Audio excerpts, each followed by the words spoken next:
ඕගලන්ට මතක ඇති ලංකාවේ තිබුණ දූෂිතම ආයතනයක් කියලා ගොඩක් වෙලාවට අපේ පාර්ලිමේන්තු ඇමතිවරු සහ අපේ ආණ්ඩුවෙන් කියලා දෙනවා මීට කලින්.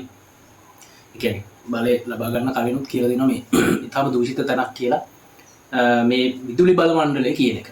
විදුලි බල මණ්ඩලය විතර නෙමෙයි මේ ආයතන ගොඩක් එහෙමනේ. එතකොට මේ ආයතන ගොඩක එහෙම දේවල් තියෙනවා කියලා තිබුණා. ඉතින් අපිත් පැහැදිලිවම දන්නවා. මොකද අපිට සිද්ධ වුණ දේවල් එක්ක එතකොට අපිට මොනවා හරි බිඳ වැටුම් සම්බන්ධව මොකක් හරි ප්‍රශ්නයක් ආවොත් ඒ ඉන්න මේ මිනිස්සු ටික කොහොමද කටයුතු කරන්නේ නේද? ඉස්සර නම් කීයක් හරි අතපිට බැලුවොත් විතරයි එන්නේ මේ. ඉතින් ඒ වගේ එහෙම තත්ත්වයක් තමයි ඇත්තටම තිබුණේ. නමුත් ඒක වෙනස් කරානේ. දැන් තව වෙනස් කිරීමක් කරලා තියෙනවා. ඔයගොල්ලෝ දන්නවා ඊටාම දූෂිත නිලධාරීන් තමයි මේ ලංකාවේ රාජ්‍ය ආයතන වල ගොඩක් ඉන්නේ. රාජ්‍ය ආයතන විතරක් නෙවෙයි පුද්ගලික ආයතන වලත් එහෙමයි. හැබැයි රාජ්‍ය ආයතන කියන එක එච්චර ලොකු ඔඩිට් එකක් කියන එකක් තිබුණේ නැහනේ. සාමාන්‍යයෙන් ඔන්න ප්‍රයිවට් කම්පැනි එකක් නම් ඔන්න ඔඩිටර්ස්ලා දාලා ඔඩිට් කරනවා. හැබැයි එහෙම ලොකු ඔඩිට් එකක් ගියත් ඒ සම්බන්ධව කවුරු හරි උඩ ඉන්න නිලධාරියෙක්ගේ පිච්ච මොකක් හරි දූෂණ මොකක් හරි ප්‍රශ්නයකට මොකක් හරි වංචා ප්‍රශ්නයකට කවුරු හරි ඇමති කෙනෙක් ගියා වුණා. නැත්නම් උදාහරණ ජනාධිපතිත් ගියා. අපි දන්න ප්‍රසිද්ධියම අර මේ තපල් මේ ගොඩනැගිල්ල විකුණන්න හැදුවා. ඔයගොල්ලෝ මතකද වීඩියෝ එකක් අපි ෂෙයා වුණේ අර කලින් කජුසිය හිටපු කා. හරි. දැන් මේ මම අද උදේ මේ නිවුස් එක දැක්කේ. මේ ප්‍රසිද්ධ නිවේදනයක් දාලා තියෙනවා මේ ඉලෙක්ට්‍රිසිටි බෝඩ් එකේ නම වෙනස් වෙලා තියෙනවා. කොහොමද දන්නවද? Electricity distribution Lanka private limited. ඇත්තටම හොඳයි. හැමදාම පුටු රත් කර කර අයිස් ගහ කියන්නේ මේ අර මෙත්මල් පිබිදෙන අයිස් නෙවෙයි. මේ දන්නවනේ අයිස් ගහනවා කියන්නේ මොකද කියන්නේ?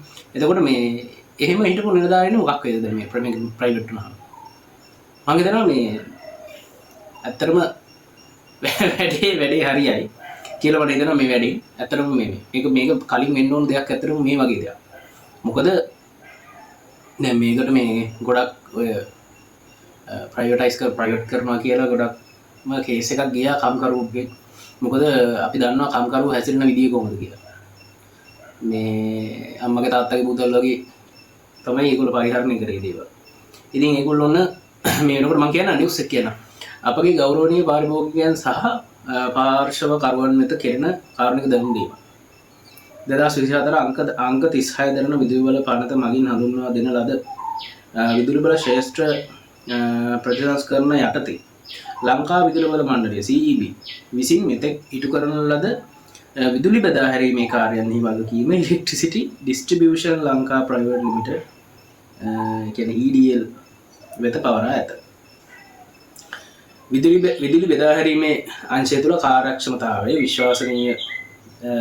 විශ්වාසනීයත්වය සහ සේවාවේ ගුණාත්මක භාවය නැංවීම අරමුණු කරගත් ප්‍රතිසංස්කරණ සහ මෙහෙයුම් වැඩි දියුණු කිරීමේ ක්‍රියාත්මක කිරීමට EDL සමාගම වෙත බලය පවරා ඇත. එමගින් මහජනතාව සමග වඩාත් සමීප වූ සහ පාරිභෝගික කේන්ද්‍ර විදුලි සැපයුම් සේවාවක් සාධිත කරනු ඇත. මේක පේන්නේ නැහැ.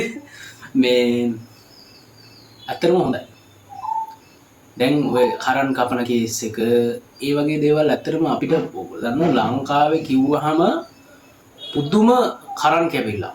උදේ කපපුවාම ආය හවස 8යි 9යි අය 5ට එන්නම් කියවල 6:00මාර 7 වෙනවා. කපන්න කලින් සමහරක්ලාට SMS එක කියන එක ඇලර්ට් එක එන එක එන්නේ නැහැ.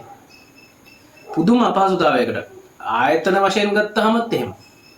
උදාහරණයකට අපිට උනත් ඔයගොල්ලෝ දන්නවා කරන්ට් එක නැත්තම් මුකුත් කරගන්න බෑනේ. නේ සිග්නලුත් නැහැ. කරන්ට් එක ගියාම සිග්නලුත් නැහැ යස්සේ. එතකොට මම හිතනවා කරන්ට් එක ගියාම සිග්නල් නැති වෙන එක මම හිතන්නේ අඩු වෙයි කියලා හිතනවා. බොහෝ දුරට මම ඒක නම් හිතලා බලාපොරොත්තු වෙන්නේ නැහැ. මොකද අපේ ලංකාවේ වේගවත්ම ජාලය කියන එකත් මේ 3G ස්පීඩ් එක 4G එක දීලා 4G ස්පීඩ් එකට 5G දීලා ඒකත් 4G කියන්නත් බෑ 5G ස්පීඩ් එක ඒකත් 3G plus ස්පීඩ් එකක් තියෙනවා නේද? එහෙම තියෙනවා ලොකු කේස් වගේක් තියෙනවා. ඉතින් ඒවා ගැන අපි කතා කරොත් එහෙනම් ලොකු කාලයක් ගන්න වෙනවා. කොහොම හරි මේ මම ඇත්තටම සතුටු වෙනවා මේ සම්බන්ධයෙන් මේ CEB එක EDL එක චෙක් කරලා. ඔයගොල්ලෝගේ අදහස පහලින් කමෙන්ට් කරගෙන යන්න. එහෙනම් ජය වේවා.